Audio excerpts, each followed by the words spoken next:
Hello and welcome to Decoding the New Economy. Today I'm joined by Tien Tzuo, the founder and CEO of Zuora. Tien, thank you very much for joining us. Yeah, absolutely. Let's kick off first with what Zuora do. Yeah, so we're a software company, a software as a service company, if you will. Our customers are companies with subscription-based businesses, tech companies, telecom companies, media companies like newspapers, connected device companies, so General Motors, Dell, Box, AT&T, HBO. These are some of our companies, and what we do for them is we help them launch subscription-based businesses, right, recurring-based businesses. We help them price and package those services and iterate on their pricing strategies in a really, really quick manner. We automate the whole prospect to cash to revenue cycle, if you will, and essentially we help them turn their subscribers, turn their customers into subscribers. Right. Now, you've had an interesting journey with this, with the cloud computing services and so on. You were a CMO of Salesforce and so on. How did the idea come about? Well, we realized in the early days of Salesforce, so I joined Salesforce pre-revenue, pre-product, pre-customers. I was one of the first dozen or so employees, and we realized that we had a very, very different business model. And so Mark Benioff used to evangelize that we were building a new technology model for software, and now we know this as enterprise computing or cloud computing. But we also talked about a different business model, a pay-as-you-go subscription-based business model, and this was central to our company strategy of disrupting the existing software category by offering what we do as a service that you can simply subscribe to. Now we realized though that we had to build a whole bunch of systems to make that work, right, around this whole concept of billing, pricing, billing, quoting, revenue recognition. And it was a lot of work, it was a lot of effort, and it would cost us millions of dollars every year to do this. And it never quite did what we wanted. We felt like it held us back. The leap for us to start Zuora was to say, this experience was not unique to Salesforce, and it wasn't even unique just to the software sector that was shifting to this new model, but that every company in the world was going to be a subscription-based company, was going to rethink themselves as a service provider, put the customer at the center of what they do, and they would need the same set of systems, and that's what we really set off to do. Yeah, it seems to me that the timing was impeccable too. So we've seen that move in those big industrial companies like GE to leasing out jet engines on the per hour basis and so on.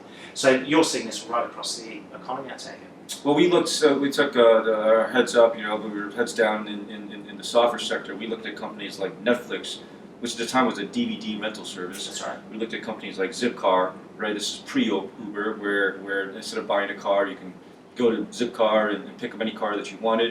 And we looked at how they priced, we looked at how they build, we looked at how they collect money, and it was the same challenges we had at Salesforce. Right. And so the leap for us is, look, if the transportation of a car company can be transformed into a Zipcar, if the whole movie industry and music industry eventually with Spotify could be transformed to a subscription-based business model, then anything really was possible.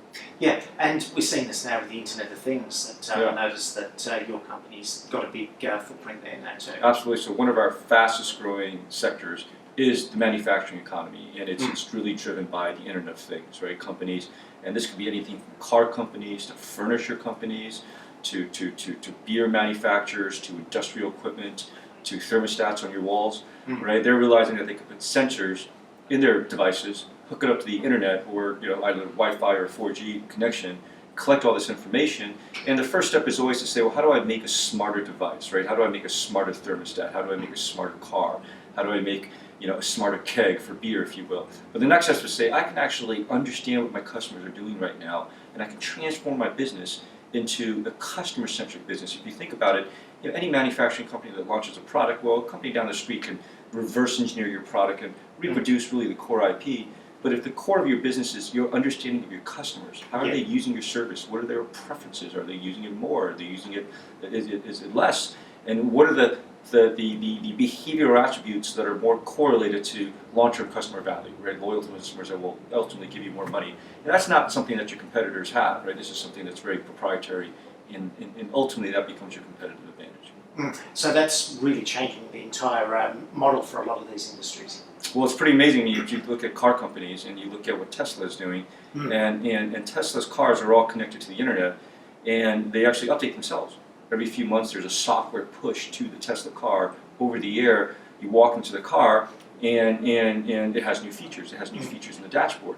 And Elon Musk, the CEO of Tesla, has said at some point, perhaps next summer, there will be a push to the car that will give the car self-driving features. Right? You can take your hand off the wheel, you can take your foot off the gas pedal, and that's pretty amazing that when the industry, because we all know it's coming, but when the industry is ready for self-driving cars and you own a Tesla, you won't have to go and buy another car, that the car actually improves.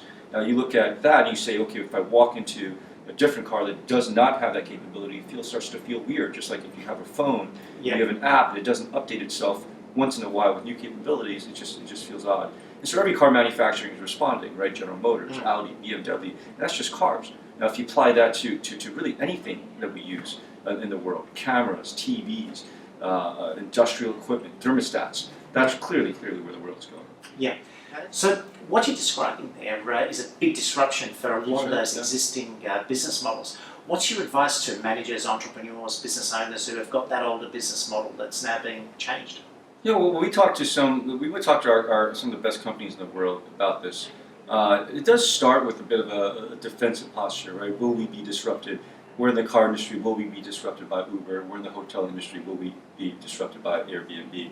But what you quickly arrive at, this is actually an opportunity, right? Where before you had one standard business model, here's a chance to do business model innovation. Here's a chance to understand your customers and what they're doing. And this revolution is more about starting with customers, right? And starting with customers and turning into subscribers. And when you frame it that way, you know, the best brands in the world have a lot of customers. The newspapers have a lot of readers, right? The car manufacturers have a lot of people that own their cars. And so the question for them is, how can they transform their thinking instead of selling, products and as many units of the product to potentially an anonymous customer? How do they get to know who their customers are, build a relationship with them, build everything they do around this subscriber ID that captures all the information they have available to that customer, and then transform their business and go beyond the car to offer connected car services, beyond the newspaper to offer all sorts of events and communities and membership features that allow you to understand what's going on in the world, right? Whatever the brand happens to be. And when you look at it this way, companies are truly excited about it. And we, from the CEO down, they see this as just an enormous opportunity for revenue growth and transformation going forward. How do you see it changing the marketing industry too?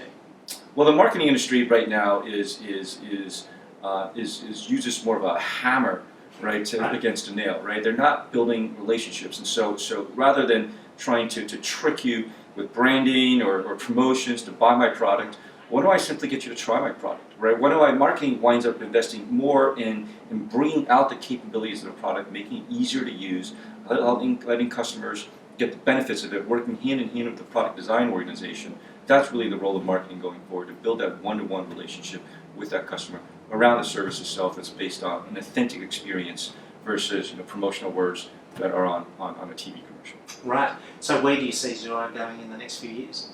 Well, so this trend is a major trend. The shift to the subscription economy is not limited to one industry. It's not even limited to one geography. Some people feel like technology adoption starts in Silicon Valley and spreads through the rest of the world. But this is a customer-driven revolution, right? We know that you know and I know that we're very different as customers and consumers of the things that we use in both our personal and professional lives than we were, 1, 2, or 3 years ago. And you translate that to now the people running businesses, they're realizing that their customers are different. And that revolution is not just in the U.S., it's in Japan, it's in France, it's down here in Australia, it's in Germany. I mean, we actually did a study of companies and saying, well, do you sense this from your customers? Are your customers coming to you and asking you for these alternative consumption models, right? By leasing, sharing, subscribing, anything but actually buying the physical product. And we found that the Australian companies are actually further along than their U.S. counterparts in this trend.